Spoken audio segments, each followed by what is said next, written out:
बिस्मिल्लाहिर्रहमानिर्रहीम, अस्सलामु अलैकुम वरहमतुल्लाह। हालात हाज़िरा के साथ आपकी खिदमत में हाज़िर हैं हम। जनाब, मुल्क की सूरत हाल जैसा कि आपको मालूम है कि इस वक्त सियासी जो गहमा गहमी है और अफरा तफरी भी है, और हर आदमी जो है इस वक्त इस मखमसे में भी है और इस तजस्सुस में भी है कि अब क्या होने जा रहा है। बहरहाल एक अनरेस्ट की सी कैफियत है और गैर यकीनी सूरत हाल बन चुकी है। कल इमरान खान को हमने देखा कि वो अदालत में गए, उनकी पेशी हुई, लेकिन चूँकि कमरा अदालत तक नहीं पहुँच सके, एक तो डिले टैक्टिक्स इस्तेमाल किए गए, रास्ते में भी हादसा हुआ एक, और वहाँ पहुँचने में ताख़ीर हो गई तो अदालत ने हाज़िरी रजिस्टर भेजा बाहर, वो हाज़िरी लग गई उसकी। और उसके बाद ये एक बड़ी ही मुज़हिका खेज़ बात सामने आई कि रजिस्टर था हाज़िरी वाला, वही गायब है। तो इमरान खान ने जहाँ पे साइन किए थे तो वो रजिस्टर ही गायब है। तो बाद में एक वीडियो क्लिप से पता लगा कि भाई जो वीडियो बनी थी इसकी हाज़िरी रजिस्टर की, तो उन्होंने साइन किए, तो वो उससे फिर ये हुआ कि मामला थोड़े से सुलझ गए। और पीछे से ये हुआ कि सियासी लीडर निकलता है घर से, आपका साबिक़ा वज़ीर-ए-आज़म है, तो उसका भी आप कोई ख्याल करें, कोई शर्म करें, कोई हिया करें। तो लेकिन ये कि जो ही वो घर से बंदा निकलता है और ज़रा आवाम की बहुत बड़ी कसीर तादाद ने उनको घेरे हुआ था और सपोर्टर भी साथ थे, पर्सनल गार्ड तो उन्होंने ले ली उनसे। तो जो भी वो निकलते हैं घर से तो पीछे से जनाब एक मुनज़्ज़म है ना प्लान के तहत उनके घर पे दावा बोल दिया जाता है। चादर और चार दीवारी का तकद्दस कोई पता नहीं, कोई ख्याल नहीं है, ना कोई इनके पास वारंट है, ना कोई इजाज़तनामा है, ना किसी की तरफ से उनको भेजा गया है, किसी ज़िली मजिस्ट्रेट की तरफ से भेजा गया हो या तलाशी लो, वो मसला है। लेकिन एक प्री प्लान थी कि हम ये करेंगे कि जब वहाँ पे लोग नहीं होंगे और कारकुनों को मार के वो भगा देंगे या उनको हम कैप्चर कर लेंगे, और पीछे कोई हम इस तरह की चीज़ें रख के, असला वगैरह रख के, हो सकता है उनके ऊपर हम ब्लेम गेम खेलें, उनके ऊपर ब्लेंडर लगा लें, बल्कि लेबल लगा लेंगे भाई यहाँ पे दहशतगर्द पकड़े हमने और यहाँ पे असला पकड़ा है।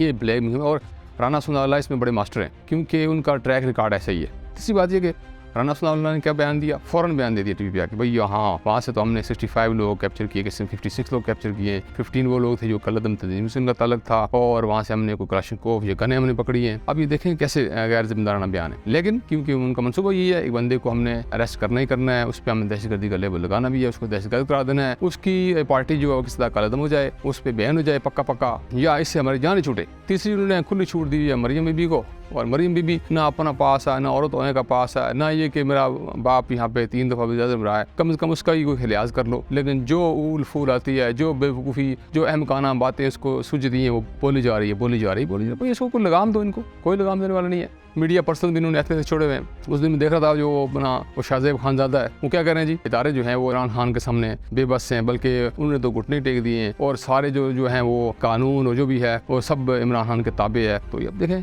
क्या है कि इंगेज करने के लिए, इनको भड़काने के लिए, ताकि कोई कार्रवाई करें वो इमरान खान को किसी न किसी कारण करें। अब सिर्फ और सिर्फ इनके पास ब्लेम गेम बची है जिसको वो खेल रहे हैं। अब साथ देखेंगे फिर एक और उन्होंने एक हवा गर्म की हुई है और अफवाह छोड़ी है भाई ये कि ये गलगित बल्तिस्तान से पुलिस आई थी, वो ले गया था, और वज़ीर आला वहाँ से आया, वो आया बेचारा अपने सिक्योरिटी के लिए 7 लोग ले आया, लेकिन डराने वाले तुम लोग हो। अगर 2 सूबों की सिक्योरिटी इदारे या 2 सूबों की पुलिस आमने सामने आ गई है, इसका सारा जिम्मेदारी तुम्हारी है। ये तुम लोगों ने ये काम किया, तुम लोगों ने ऐसी सिचुएशन क्रिएट कर दी कि एक बंदा घर में बैठा हुआ है और वो अदालती इंतजार में है, वो जाना चाहता है, वो अपना ब्रीफ केस तैयार कर लेता है, वो कहता है मैं जाके अदालत में पेश होता हूँ। लेकिन कारकुन जो है, आवाम जो है, जो सपोर्टर है, उनको पता है कि नून लीग जो है ये अपने दुश्मनों को माफ़ नहीं करती और ये किसी भी किस्म का लिहाज नहीं करते। तो हम तो ये समझते हैं कि इदारों को भी जिम्मेदारी का सबूत देना चाहिए, और कम से कम उनको ये तो होना चाहिए कि कानून की अमलदारी हो।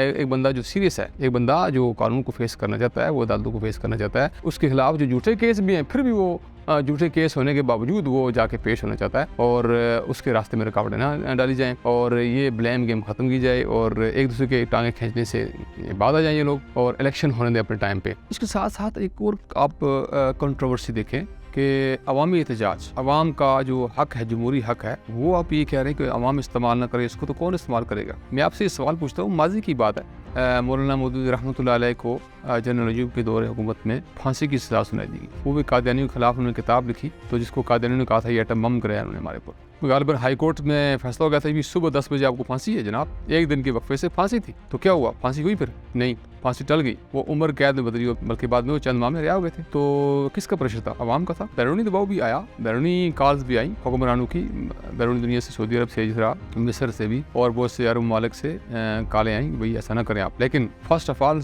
अर्ली इन द मॉर्निंग नहीं, आप पाकिस्तान में एहतियाज शुरू हुए थे और अवाम की जो राय थी, अवाम का जो प्रोटेस्ट था, उसको वेटेज दिया गया और मुल्क के अंदर बदअमनी नहीं होने दी गई और वो चीज़ वापस ले ली गई, वो ऑर्डिनेंस ख़त्म किया गया, बल्कि वो सजाए मौत उम्र कैद में तब्दील हो गई। अब फिर तुर्की में क्या हुआ? तुर्की मॉडल को देख लें आप। हम नहीं कहते कि वो आइडियल, लेकिन वहाँ पे फौज आ गई थी तो अवाम भी आ गई, अवाम ने आगे टेंगू का नेट गए, वहाँ पे अवाम ने जाने दी, शातें भी हुई हैं। लेकिन क्या तैयब एर्दोगान ने जनाब अली जो लोग थे, विक्टिम थे, उनको सहाय नहीं? तो क्या अवाम को किसी ने ब्लेम किया? किसी भी मुल्क में, किसी भी जगह, किसी भी दुनिया में के बड़े से बड़े मुल्क में सो कार्ड जहाँ पे आपकी डेमोक्रेसी है, तो उन्होंने भी इसको कंडेम नहीं किया। अवामी रद्द-ए-अमल को देखा गया, अवामी राय-आमा को देखा गया।